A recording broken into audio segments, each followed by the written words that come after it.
episode of Reseller Evolution. My name's Scott. And I'm Carl. And Carl, we are on podcast number 8 today. Woohoo! Number 8. Haven't quit yet. We're still going. Seems like yesterday it was podcast number 1. But no, we're on podcast number 8. And one of the things I've had a lot of problems with, it just seems like it never ends, no matter how much I try, is distractions. And when it comes to listing on eBay, sometimes distractions are almost favorable because it prevents you from having to do something you don't want to do. But in the overall long-term, distractions can be deadly to probably any business, but definitely as a reseller listing on eBay. What do you think? Yeah, no, I agree. You want to be paying attention where you're spending your time and not wasting your time doing things that really are not important to your business. But before we get into this, how was your last week? I always like to start with just a quick recap of how your week was. My week was good. There's good, there's okay, yeah, there's horrible, and then there's no. fantastic, really good supercalifragilisticexpialidocious ones. But now we're going to want to hear all of that, especially the horrible part, because people just love negativity. I know, but well, unfortunately for the negative seekers, it was good. It was good. It was very busy, and that's kind of where the distraction comes in. But at the same time, it was good sales. The booth has been doing, the store has been doing fantastic. They had a great weekend. Yeah. And I had an okay weekend. But so much stuff has sold, and I can't really keep it full enough that obviously I think that's why sales have slowed down. But Monday was a vendor day, so I was able to get in there, rearrange some stuff, and I didn't really pack it, but I got a lot of stuff in there. How's your week? It was pretty quiet. Like, I purposely didn't go out sourcing for the last 7 days, I would say. I've been basically trying to get my basement organized because we had someone coming in and they needed access to the furnace, and it wasn't exactly a clear path, I must admit. So I cleaned all that up. My sales were weak on the weekend, but it's funny with eBay, like I have it so it's every Tuesday I get paid. And my payment on Tuesday was great, but I think next Tuesday may be a little weaker. But that's okay. It's been better than I had hoped. Yeah. So eBay for me, without question, is it's because I haven't been listening to anything. Makes such a difference, doesn't it? It really does. But I eke out a few sales throughout the week for sure. But one thing that kind of ticked me off, and this is why I went to eBay for the week-to-week payments, is because if you don't have a sale for a day or two, yeah, and you're on day-to-day payments or whatever, like they're in and out of your account all the time. So I also get paid out on a Tuesday. Yeah, and they paid me on a Tuesday, and then by Tuesday evening, I got they're going to have to take money out of my account charge. Yeah. So I'm like, well, why would you pay me so much on the Tuesday? Why didn't you just take that out of the amount that you're about? It was on the same day. It made no sense. I know. They need to work on that a bit. They do. It's kind of strange. Yeah. Like, I don't care, but my bank's going to say, like, what's going on here? You know what I mean? It just looks so fishy, Oh, really? I don't worry about that. It's just more like I've never had a problem, but it just, to me, it just looks odd. It looks, Yeah, my sales don't really justify a daily payment. Like, I'd have 0 days or like $10 days if I did that. But weekly's good. Monthly would be too long. So I'm glad they give us the options to do that. At least it's kind of nice. Yeah, no, weekly's good. When I first started, I think I started as a daily thing, and it was just like that didn't make sense. Quickly realized so. But no, overall, things have been going good. I am really excited to get back to listing on eBay. We're getting, well, you know what? Distraction here. Here's a distraction. I'm going to digress a little bit here, Carl. You digress to our topic. Great. Yeah, I know. So, what are the distraction? Which is going to be kind of fun. I'm looking forward to it. But I'm getting the booth all filled up, and then next week I start filming. So, is that secret out? I thought that was we're keeping that under our hats. Well, I mean, based on the, I mean, we only have 100,000 or so listeners on this channel right now. So I mean, True. but yeah, no, it's, there is a, I won't get into like the name or anything, but there was a local, it's not even local, it's Canadian, another province, couple over. But anyways, they're a production company. They're in the 7th season of showing things that are old, antiquish, or just collectible and odd. And I won't give any names out and stuff like that because they're kind of secretive about it. I mean, everything, even the episodes they gave me to look at, it all came with codes, and I'm not allowed to share it, and all sorts of different things. So Right. I want to kind of verify what I'm allowed to talk about and stuff with them once I get on set. But yeah, no, that'll be fun too. It'll be a bit of a distraction, but at the same time, I get a little bit of payment for doing that. But it'll be fun. It'll be fun to see what happens there. So that starts next week. I think that's so amazing. I wasn't prepared to talk about that. I thought it was all going to be like hush hush. Yeah, You know, we make it sort of is hush hush it. still, but it's as long as I don't give out any names and too much information, I'm going to say it's okay. Oh, that's awesome. I'm looking forward to hearing lots of feedback from that. Yeah, I give myself authorization to Spill the beans. it's just me going, yeah. But no, that's it. So that's coming up too. So lots of stuff going on. Right. What about yourself? What's going on? Well, like I said, it was being a quieter week. I haven't really gone out a lot. I've get things ready. We're anyways, no one wants to hear about all this stuff, but like windows are getting to get done, and I'm freaking out about moving so much inventory. Oh I'm god, gonna pretend it's not happening for a little while. just But don't break anything. no, well, I hopefully not.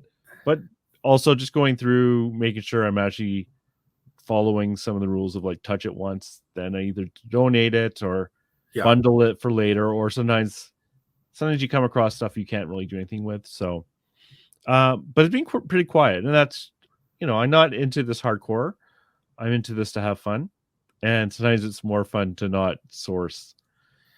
yeah. So Well, sourcing, I love sourcing. Sourcing is my favorite, and I went to a really cool pick. Um, I guess on Sunday. I got it on Sunday, or was it yeah, Saturday? I think it was Sunday.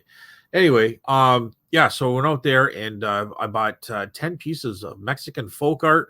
Not really old stuff, probably within 20 to 30 years of age. But some of the artists do have some following, and I was really surprised at some of the prices that some of the stuff is bringing on the pieces I got. I did look them up quickly without the artist specific, but just kind of Mexican folk art, and they were way all over the board. I wasn't sure, but these things look yeah, so amazing, and they were big, and they were just in your face kind of fun folk art stuff. And I thought, at the end of the day, I'm probably going to break even, and maybe there's a kind of sleeper in here that can really pay things off. But it looks like there's a few sleepers, so pretty happy with that pick. yeah. Those, like, if people want to see what he's talking about, Scott Sells Stuff channel. February the 12th, 2024 is when you're actually showing some of that art off. Yeah, and I'm going to show more pieces. I showed 5 pieces there. I'm going to show the other 5 pieces on this following Sunday show. And yeah, it's, when you're spending $2,000 all at one shot, you're like, what am I doing? Right? I don't even know what I'm buying. I'm just it's one of those, like we were talking about before, is those calculated risks. Yeah. I think you're, no matter what, you're going to get your money back at worst case scenario, and the best case scenario is, I was agreeing with what, it's funny because I hadn't watched the show yet. I missed that one. Adam said in the show exactly what I said. Someone rich from Toronto will come and take a whole bunch off your hands at once. Yeah. And get all your money back plus, right? So that's a real possibility. I can see that happening. Yeah. It is scary though when you're putting $2,000 down for stuff and you're not quite, there's no comps or anything. You're just like, oh, yeah, I hope I did okay. Here we go. Here we go. Yeah. So yeah, so we'll see. I mean, they're amazing pieces. I wish the video really doesn't show exactly how, like, I'm looking at one right now, and it's got to be close to 3 feet long, and it just pops the room. Like, they're so fun. They're so, like, I almost want to keep them. You know what I mean? So yep. So no, I think they look great, even just in the video. So real life. Well, I appreciate it. And they had a lot of stuff there. It was a rich business guy.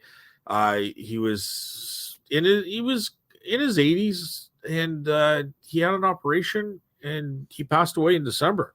So the family is selling things off, and one of the things they said, he spared no cost in buying what he liked, and he had the biggest collection of die cast, but it was all Franklin Mint, and they were displayed in these beautiful wooden display cases that were built into the wall.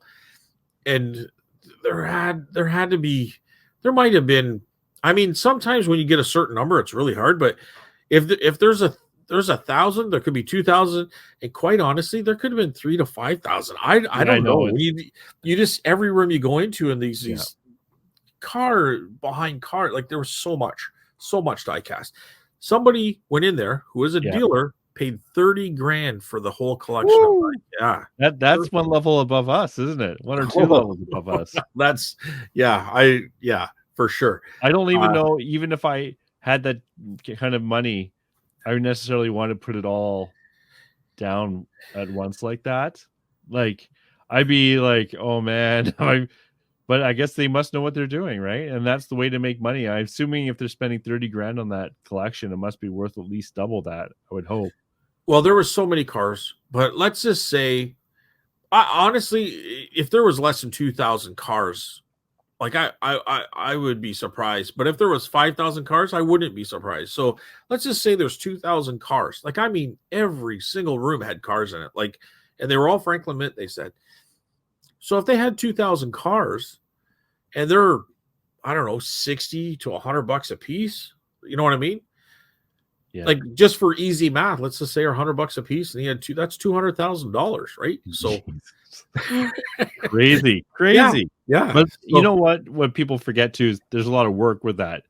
It's not like you put the money down, sit back, and like, okay, all that collection let's put it into real perspective, Carl. Hey, Scotty, I'm just trying to make myself feel better.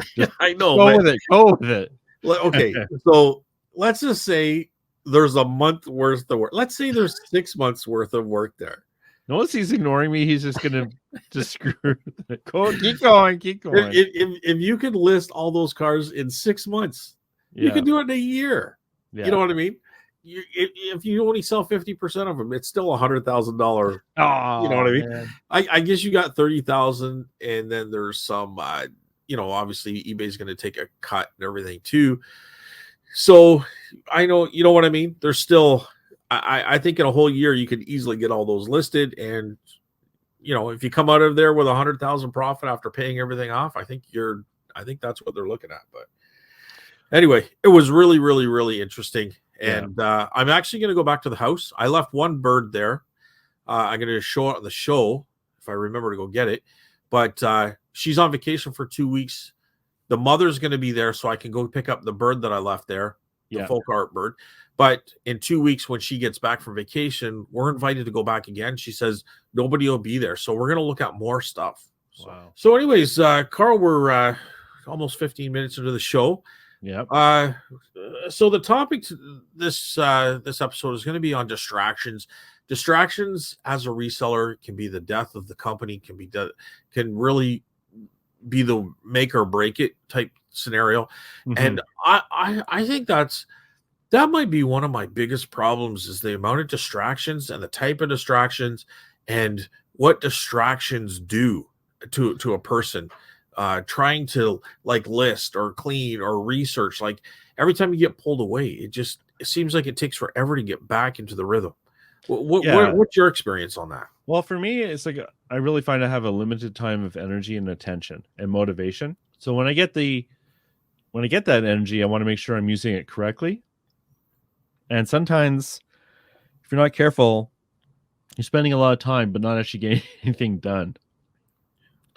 And for me, there's a few things I've learned, a few things I need to relearn, and I'm continually trying to improve it. And actually, I think about the subject quite a bit because I don't have a lot of energy. And I do get distracted very easily. I have ADHD. A lot of resellers do.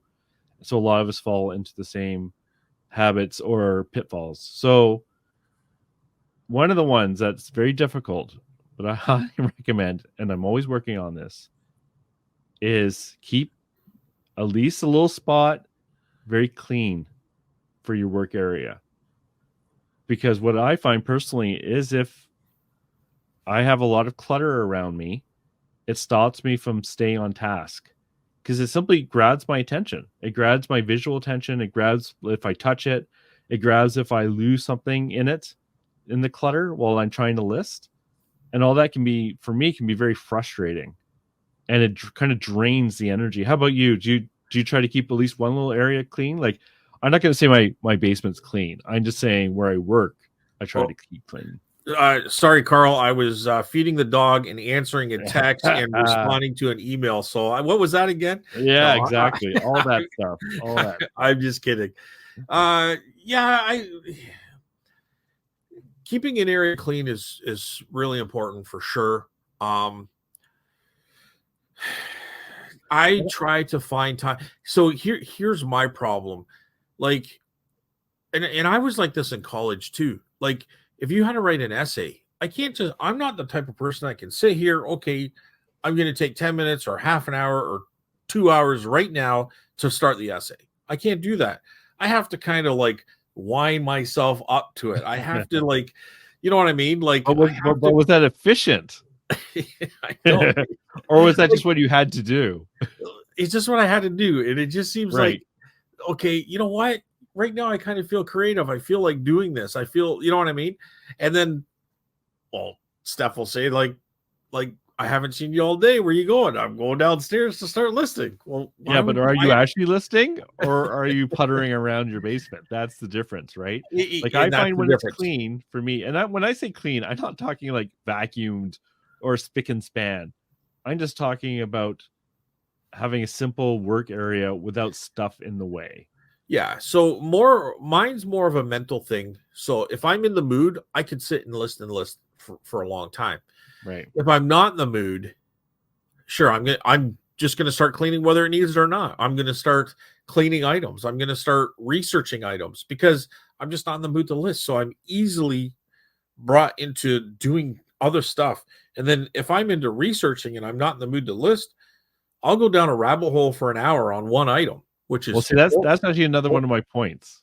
Oh, another one of your points for the future part of this podcast. Oh, okay. So if you don't get distracted. So, anyways, I think for anything we're going to talk about it, you have to take your individual self into account. For me, I'm not, like I said, I'm not naturally a clean, orderly person. It's just that for me not to get that energy drained, that time drained, it's one of the things I have to do. Like for you, you just mentioned creativity. I don't need any doodads or anything to be creative. I can sit here in my own head and be creative. For sure. I'm trying to stop that, right? Yeah. And by having things clean without having look over here, there's like, I don't know, there's this wrapping paper in my way. I really should go put that stuff over here or bring this thing, and then I'll wander off and do other stuff. That's the stuff I'm trying to avoid doing. Like when I'm actually at my computer here working, I have a very plain background. I can have like behind me, I can have amazing, like I do behind me, I have toys, I have vases, I have all the stuff. But for me, it's out of mind. And for me, when I look forward, I actually don't see a lot, and it helps me at least not get distracted. It helps. Yeah, I think this is another thing that I don't know. Maybe you feel differently about this one too. Is I try to have the tools I need in the same place all the time. And I try not to have tools around that clutter up and I hardly ever use. And if I do hardly use them, I have them somewhere else.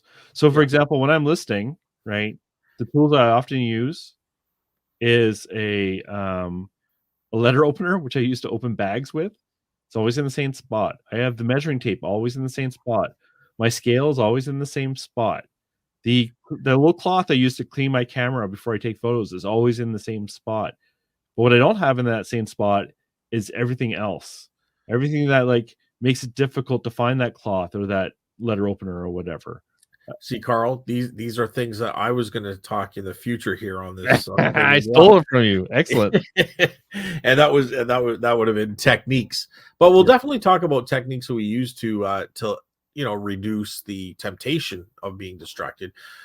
But probably the biggest one, and I'm not going to speak for everybody here, but I guarantee a lot of us are in that that same trap is our own self ability to be distracted. And that's basically what you and I are talking about. But there's other distractions too. There's distractions of just everyday life. You know what I mean? Like Yeah. today you had people come through the house and you had, so your morning was kind of built around that. And I got to take the truck in because the brake pads need to be changed now because the signal came on for me to change that. And I just heard a ding, which is Steph texting me. And but it's you know what I mean? So you got everyday life. You got things that need to be taken care of, and it's just the way it is. Yeah, that's a good point there. Like for distracting tasks, what I try to do, the ones that pop into my head all the time, for example, I know I need to get my passport renewed. So if I have a task like that that's fairly simple, I'll try to get them actually done before I start. Because if I'm going to think, oh, my wife is coming home and I haven't cleaned up the dishwasher, I'm going to hear about it. It's better for me sometimes just to go and do all that stuff, get as much done as I can, so that those things don't pop into my head. Yeah, that's another technique I use as well. I think another one you mentioned before is actually the research hole. Yeah, when you're listening. Okay, now the dogs are barking. Here's another distraction. See, pets. Yeah. Yeah. So I mean, there's everyday life distractions, and what about other people distractions? Like one thing too, and this happened this week. People don't understand now that I'm working from home that I'm still working. You know what I mean? So you're working? What? You're just sitting around all day, aren't you? Yeah, I wish. So I'm trying to get things done at home, and then my cousin calls and like, listen to he bought a brand new truck and the seat's all screwed up, so they have to replace the seat. And he's like, let's go for breakfast, and then we'll go for a drive. And then pretty soon it's like 2:00 in the afternoon, and I hadn't done nothing all day. You know what I mean? So, right. And that's fine. Like I'm not, I'm just saying it was just a distraction. It's easy to go and do that, right? So yeah, there's a lot of self-discipline that's required, especially if you're doing this full time. And sometimes I've seen people who went full time and failed. And often what they talk about is they did not stop themselves being distracted by all those things that you can do, because now your time is up to you, but really you shouldn't be doing. Right. So I remember one person talked about like how they would go to their antique mall, not you, right, and just sit there and talk all day, right, with the other, retired booth owners. Yeah. But the other people, they were fine with that, but she was trying to make her living that way, and so she had to pull out. So you have to be a little disciplined in your time. And just some of the things that we're going to talk about, I do have, and we'll talk about it at the end of the show as we close. But there are remedies for this and things that I've done to prevent this as well. So we'll definitely talk about that. And if you have problems with being distracted and or anything you want to mention, please leave comments. Leave comment below. Yes, thank you, and tell people about the podcast. We appreciate that too. And we're not over. We still got a lot of podcasts here today, but we just want to throw that in there while we still have your attention and you're not distracted. But so what are things about the reselling or listing and stuff like that? What are other anything else you can think of you want to add for the distraction part of it? I think another danger, of course, is you need to get into the flow, and if you get into the flow, then the distractions are less powerful. So, for example, if I want to list and I don't want to get distracted, personally, I'll start with something easy. I'll start with something like sealed or whatever, or requires no research or cleaning or anything. And that kind of starts the engine. And I find distractions are less powerful once something's already in my head to take the place of that. Remedy it by, first of all, I totally agree with once you're in the rhythm, you could go for a long time. If I got a good show in the background where I can just listen to it and I can concentrate and I'm taking photos and they're very, easy to manage items, whether it's factory sealed stuff or it's just, the size of a coffee cup or maybe 2 coffee cups, like, relatively small in size. You don't have to get up and lift it and move it other places. And Right. so you can really find yourself to get into a rhythm. And I think finding that rhythm, if you could find that every day, that's going to alleviate a lot of these problems. And that rhythm that you're talking about is actually what I refer to as processes. So having a process really helps as well than randomly do stuff. Yeah. So you do it always the same way. Like, I'm not always doing this, but what I try to do is when I'm listing stuff, I try to list similar objects. Because when you're doing that and you don't have to think as much as you switch from item type to item type, it helps you from getting distracted as well. So I'll do a bunch of cameras at once. I already have all the stuff out to test the cameras, all the different batteries. I already remember how to test them all. I'll do them all at once. And that can help me from being distracted as well. Because what I find sometimes, if you're not careful when you're listing, is you'll pick up one object and go, and put it down. And then search around for another object. And it's like, okay, I'll list this one. Then you list that one. You take a few photos. You do one listing. It's very inefficient. And before you know it, you're wasting so much time. That's, to me, is a big danger as well. Yeah. And, we're probably going to have more remedies than we do have things that distract us, but those distractions are so powerful in your business in the way they affect it that you wonder how you could even have distractions when you have so many remedies. But the distractions are so negative affecting. But one of the things I do as well is and you mentioned it earlier, is organized space, right? Yeah. So if you came here, you're going to see a lot of things on shelves. But if you see the work area where I have my photography area and my items and the way I have everything set up and the packaging with the bags, like, everything's in its place. Yes. And everything is organized and it's ready to go. My lights are there. I just turn them on. I use my phone for my photos, and I can sit 10, 15, depending on the size, items on one side. I take the photos and I can set them on the table onto my right, grab them from my left, photo, set them to my right, that kind of thing. Yeah. And so that makes it easy. That being said, in addition to that, I like to take photos, not just one item, photo it, list it. I like to take photos of many items and save them in drafts. You know what I mean?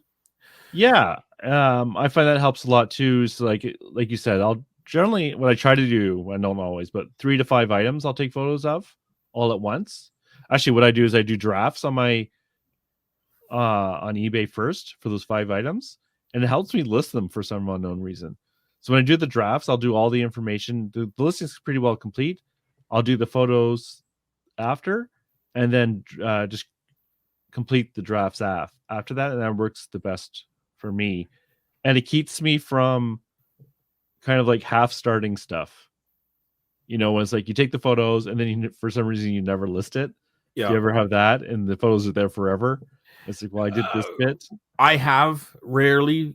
Usually it's because I was pretty positive that this is going to be worth 30, 40, 50 bucks or more. Yeah. And then all of a sudden I save them in drafts. I have the photos and everything. And then I go to research it to really find out what kind of comps are there. Then I find out it's worth like 10 or 15 bucks. You know what I mean? That's why I do the draft first. Yeah. No, so when I do the draft, I do everything. I do put the price in. I put in the shipping policy, all the description, everything. The photos are the last thing I do. Because I had the same problem as I would take the photos and it's like, this is worth $4. Yeah. Well, I just wasted that time doing it. So I found by doing the drafts first, it eliminated that waste. Yeah. And in a lot of cases though, like that to me is rare because in a lot of cases I've already researched it, but there is the odd time where I don't research it because I was pretty sure. You know what I mean? Yeah. So it's not really a huge issue, but every now and then I do have an item that's saved in drafts that I know it's not going to get listed. It just kind of sits there, but because it's just not worthy of it. But yeah, so other things that I do to help from being distracted, I like working and trying to arrange my work schedule if I know Steph's going to be away because there's nobody home. Yeah. You know what I mean? Yeah. And that that isn't really a knock on her being home. It's just like we can spend time together when she is home, and then if I know she's going away, I can go in and I can do things a lot better. You know what I mean? More efficient, and it just works out that way too.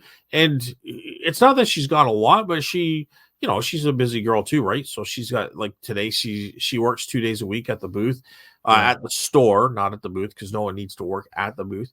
But there's over 70 vendors, so she'll work at the store a couple days a week, and or she'll go and, you know, look after the grandkids or whatever happens there, right? So so I'll just kind of arrange around her schedule too, which is a real benefit for working for yourself.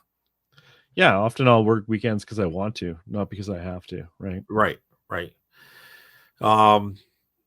Any other remedies that you can think of, Carl? I have a silly one. Okay. Make sure you're fed and watered before you start. Because I know it's funny, but sometimes I'll just start and then I'm like, I'm hungry. Yeah. And then I'll sit here thinking, I'm hungry. And every 10 minutes, I'm hungry. So sometimes it's best just to have a proper meal and get that out. Because for me, that is very distracting. And it's a silly thing, but I'd rather just go and do that than sit here and it keeps like popping into my head constantly. Yeah. Same with coffee, right? I want to make sure I have my coffee. My coffee's here. It's nice and ready for me to go. I don't have to go like, oh, now I need to go back away. I need to go over here and make the coffee. You know what I mean? Yeah. Like every time I go upstairs, there's a chance I might not come back downstairs to do my work.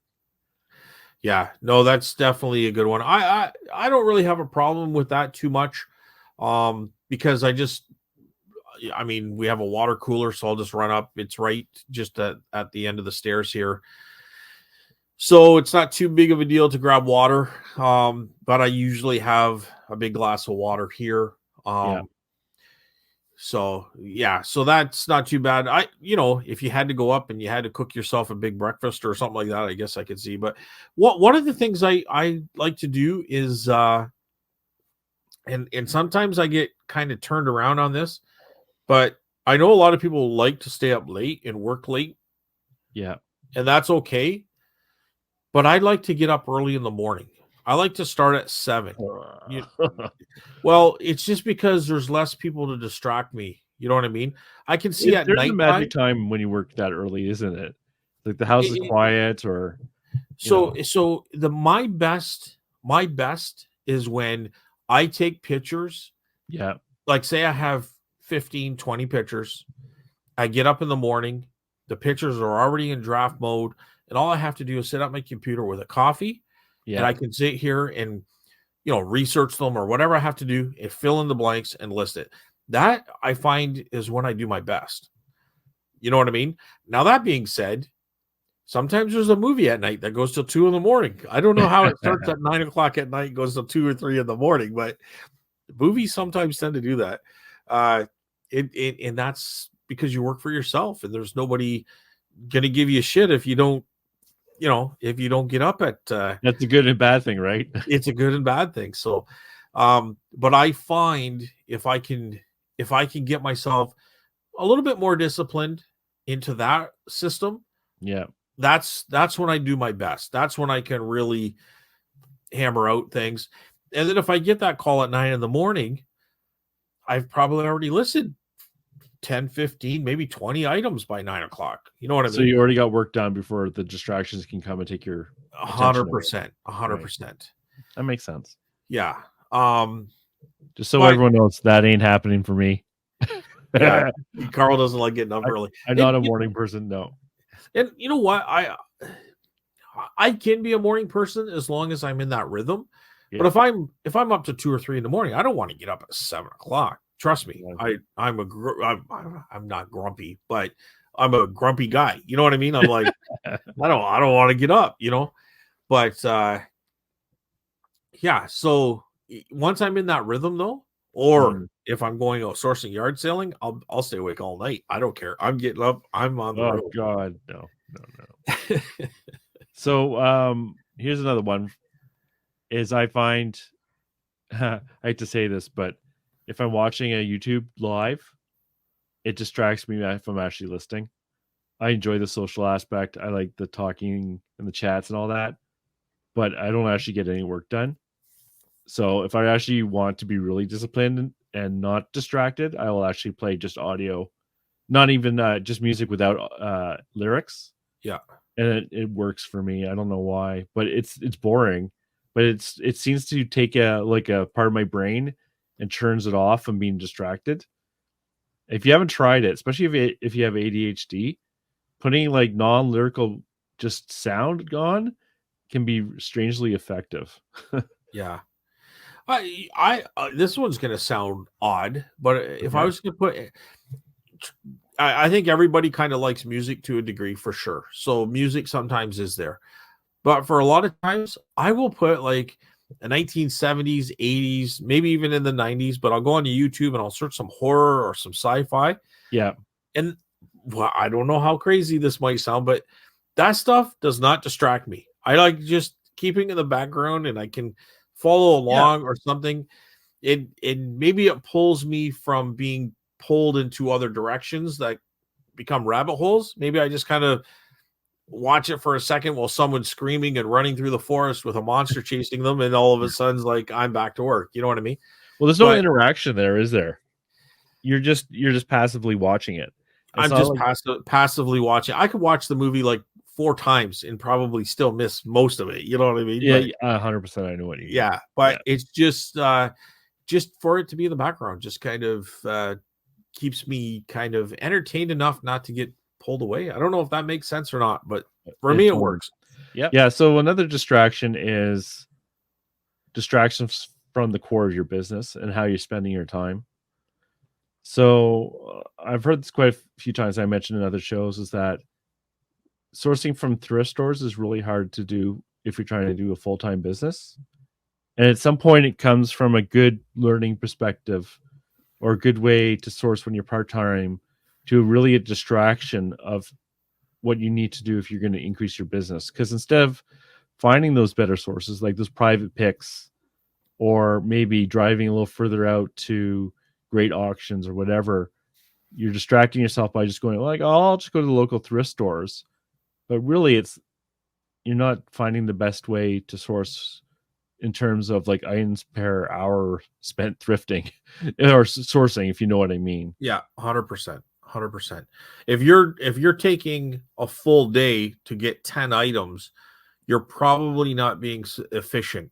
But if you can go in a morning and fill the back of your pickup truck and even a trailer, you know, because you're doing an estate pick or a private pick, or you go out yard sailing and you can fill the vehicle up type thing on a Saturday morning, that's going to be more efficient than taking an entire day to pick up 5 to 10 items for sure. I totally agree with that.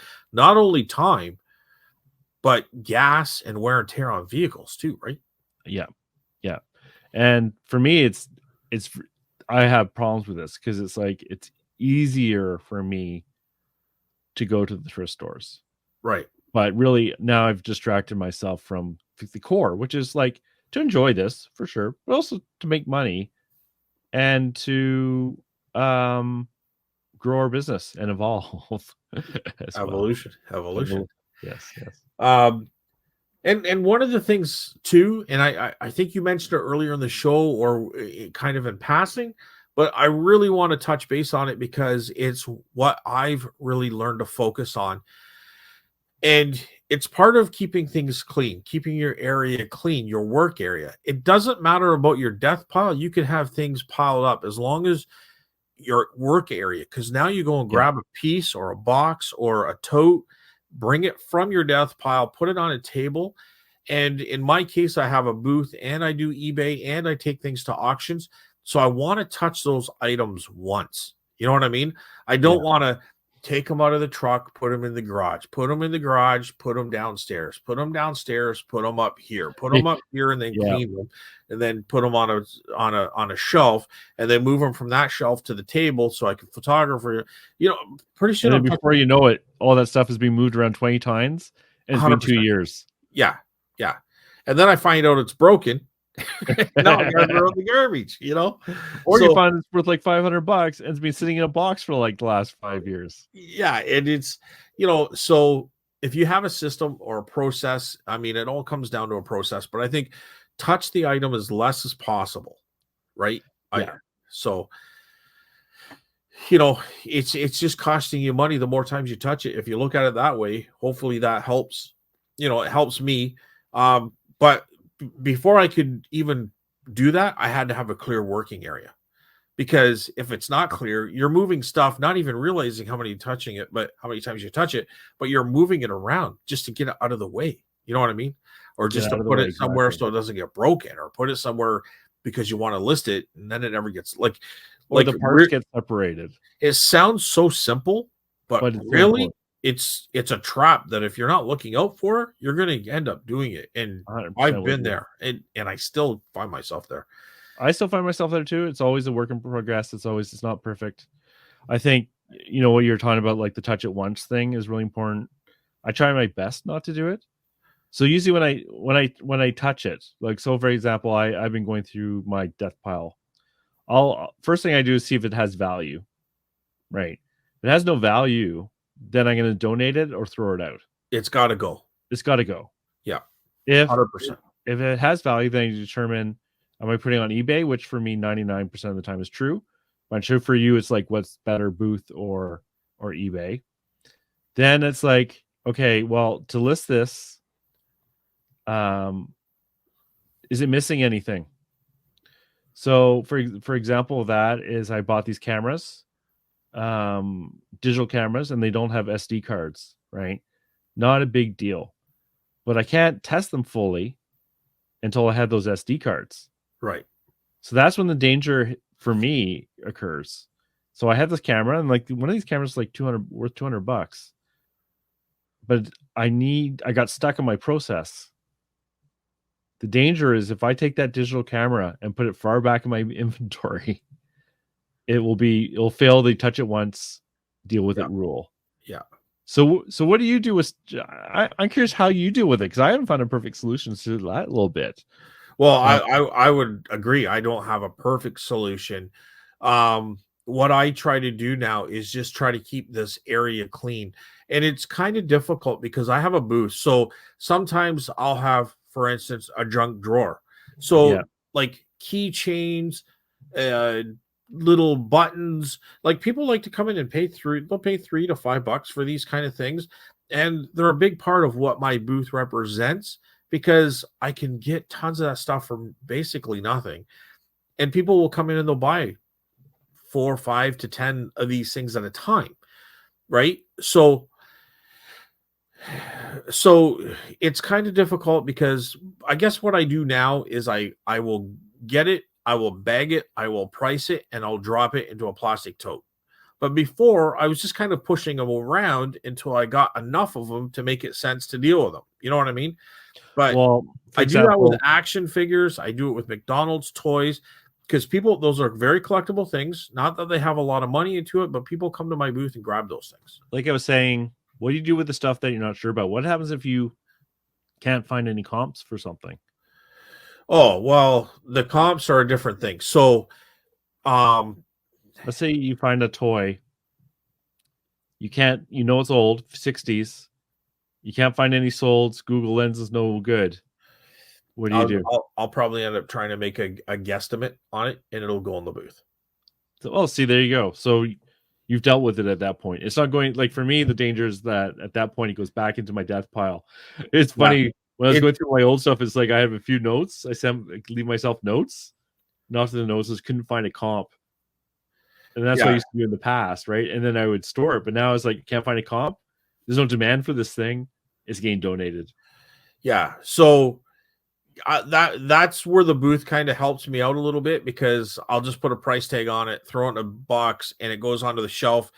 The shelf is designated for stuff for the booth that's already tagged, priced by priced. It's got a price tag on it. it's everything is boxed and it's ready to go. So when I go to the booth, I grab a box, I'll grab 2 boxes, I'll clean the whole shelf off depending how much time I have, and it all goes in the truck, and then I zoom it right over to the booth and I unload it and I just set it on a shelf and forget about it. And forget about it. That's a good way. It's like, for me, the distraction there is if I'm not careful with those items I can't find, I go down a research hole that can be really hard to get out of. And before you know it, you spent 20, 30 minutes looking for something online, and I've wasted that.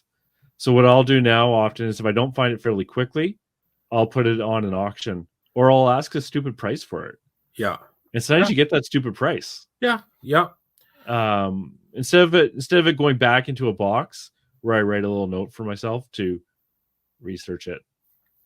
Yeah. So, I mean, if it's like something that obviously looks old, it says made in Germany or something like that, then I know it's going to have some more value.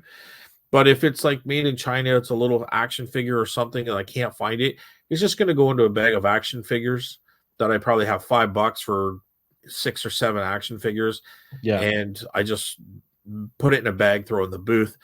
Yeah. So that's kind of it for that, how I deal with it.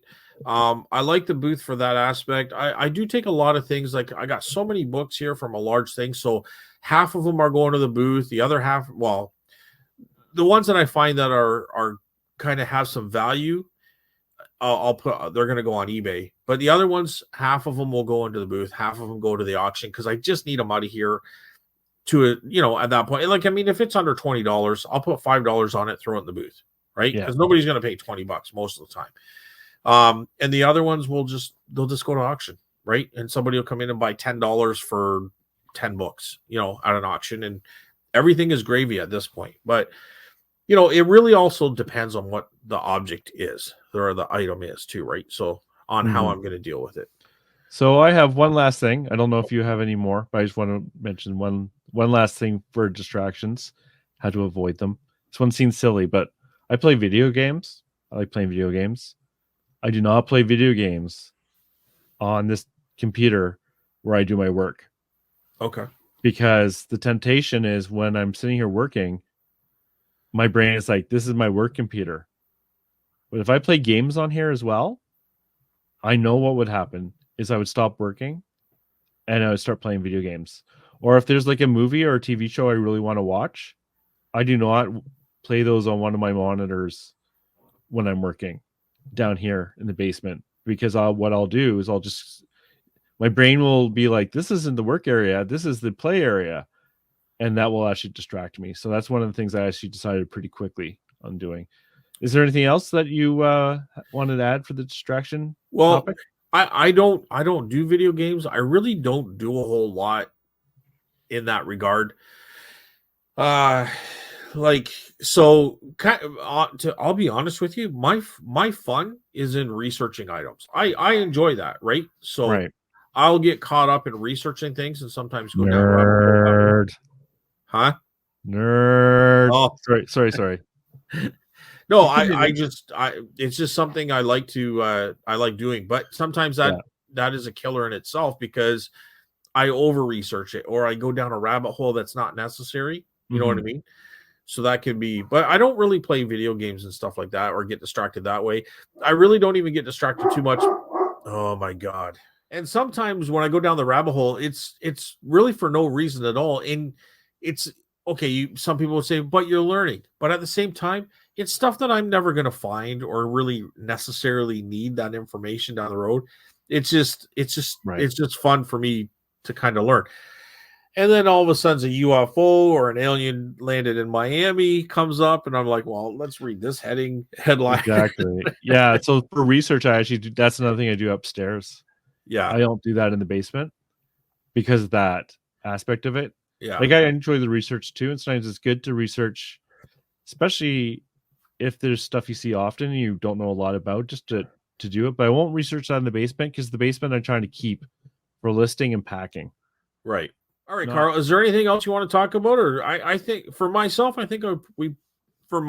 I pretty much covered all the distraction bases.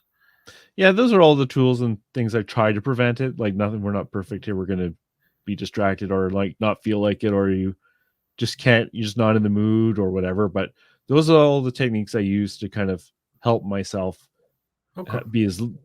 not be as distracted as possible. All right. But Well, if anyone has any suggestions, I would love to hear them again in the for comments sure. section. Leave a comment. We like the comments for sure. So, and let us know your bugaboos. What distracts you, and how do you cope with it? And you can check the Scott Sell Stuff channel out. Carl, are you still doing stuff on Carl's Lazy Reseller? No. No. I do go on some channels, and like I'll try to send it to my channel, but generally not too much. But Carl the Lazy Reseller, if anyone wants to check it out. Okay. And we're here every Friday. We upload a new video every Friday at 10 a.m. Eastern Standard Time. And that's going to do it for this podcast number 8. What do you think, Carl? Another one in the hopper? Another one in the hopper. Yeah. We haven't given up yet. Thanks for everyone for listening. Yeah, and then we're going to go to our eBay. We're going to start listing, and we're going to try not to get distracted. Exactly. All right. You have a good weekend, Carl, or a good week. And everyone else there, thanks for listening, and have a good week. Bye, everyone.